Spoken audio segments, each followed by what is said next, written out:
open in a free and open society, and we as a people inherently and historically opposed to secret societies, to secret oaths and secret proceedings. We decided long ago that the dangers of excessive and unwarranted concealment of pertinent facts far outweigh the dangers which are cited to justify them. Even today, there is little value in opposing the threat of a closed society by imitating its arbitrary restrictions. Even today, there is little value in ensuring the survival of our nation if our traditions do not survive with it. And there is very great danger that an announced need for increased security will be seized upon those anxious to expand its meaning to the very limits of official censorship and concealment.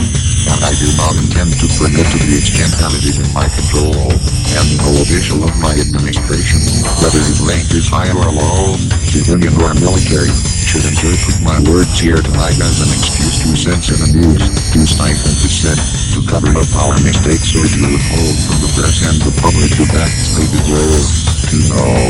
For we are opposed around the world by a monolithic and ruthless conspiracy that relies on covert means for expanding its sphere of influence, on infiltration instead of invasion, on subversion instead of elections, on intimidation instead of free choice, on guerrillas by night instead of armies by day. It is a system which conscripted vast men and material resources into the building of a tightly knit, highly efficient machine that combines military, diplomatic, intelligence, economic, scientific and political operations. Its preparations are concealed, not published. Its mistakes are buried, not headlined. Its dissenters are silenced, not raised. No expenditure is questioned. No rumor is printed. No secret is revealed. No resident should fear public scrutiny of his program. For from that scrutiny comes understanding, and from that understanding comes support or opposition, and both are necessary. I am not asking your newspaper to support the administration, but I am asking your help in the tremendous task of informing and alerting the American people, for I have complete confidence in the response and dedication of our citizens whenever they are fully informed. I not only could not stifle controversy among your leaders, I welcome it. This administration intends to be candid about its errors, for as a wise man once said, an error does not become a mistake until you refuse to correct it. We intend to accept full responsibility for our errors, and we expect you to point them out when we miss them.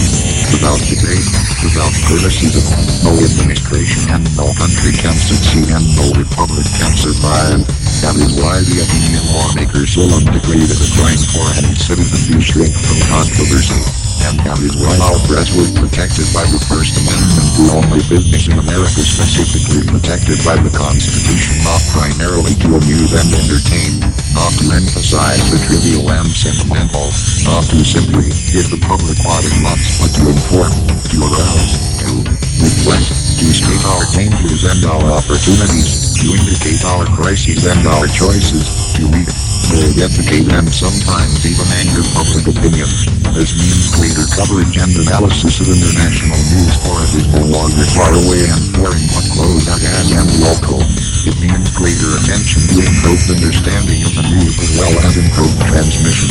And it means, finally, that government at all levels must meet its obligation to provide you with the fullest possible information outside the narrowest limits of national security.